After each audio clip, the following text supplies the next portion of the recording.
Waterloo is the country's busiest and most used station, so it's important to make sure it runs efficiently. Wessex Capacity Alliance has been working on the Waterloo and South West upgrade, improving customer experience whilst ensuring the project is socially and environmentally sustainable. Robin Ross went to find out more.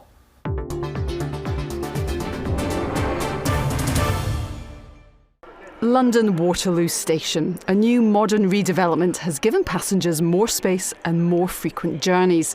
The old Eurostar terminal has been brought back into use and existing platforms extended for longer trains. It's the first upgrade in over 30 years.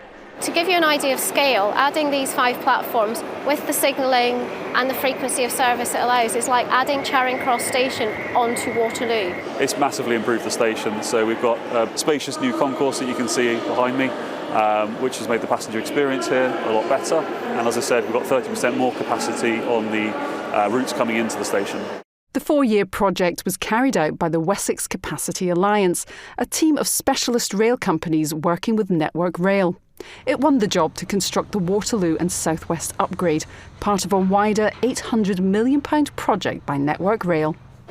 London Waterloo is the country's busiest station, and with over 100 million passenger journeys in and out every year, it's even busier than Heathrow. So carrying out extensive work while the station remained open was not easy. We were still running an operational station whilst trying to build another station at the same time, whilst extend platforms, whilst run the best train service that we could. You know, that was challenging, but working with the Alliance, you know, helping them understand our operational risks, understanding the safety implications and effective communications, that was the key thing. The only notable disruption was caused by the closure of platforms 1 to 10 to allow platforms 1 to 4 to be extended. During these 3 weeks of work, the station was running at 50% capacity.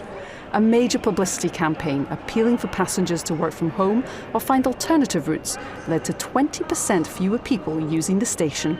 The challenge was to do all of this major redevelopment, to add 5 new suburban platforms, to extend platforms 1 to 4 to allow longer trains to run, and for no one to really notice. You know, if people are noticing, then that's the problem. So, bar the August blockade, the 3-week August blockade, we haven't impacted on the running of the station, which is outstanding for 4 years of major work. A new underground entrance helps the flow of passengers, and the station has been designed to benefit everyone.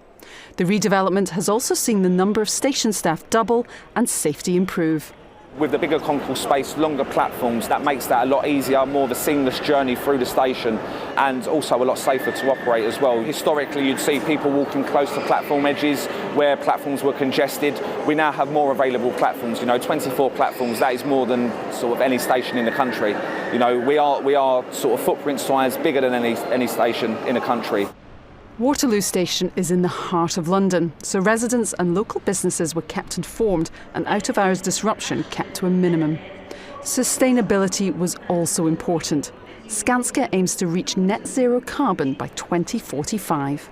In August 2017, during the park closure of Waterloo, we removed 4,800 tonnes of ballast, which was recycled. And then we replaced it with 5,000 tonnes of clean and recycled ballast. So during the project as well, we recycled 95% of the material, and that's equivalent to about 400 HGV return journeys. Network Rail is part of the Alliance. It helped to keep the project on track. It's easier for the teams to integrate from day one, to be open, honest, transparent throughout the delivery of the project. The first thing we did was to set up a co-located office, and we co-located 375 people from all the different organisations. You know, this really is a job that epitomises better together. The number of passengers travelling through Waterloo is predicted to rise by 40% by 2043. This project will help to keep the station moving.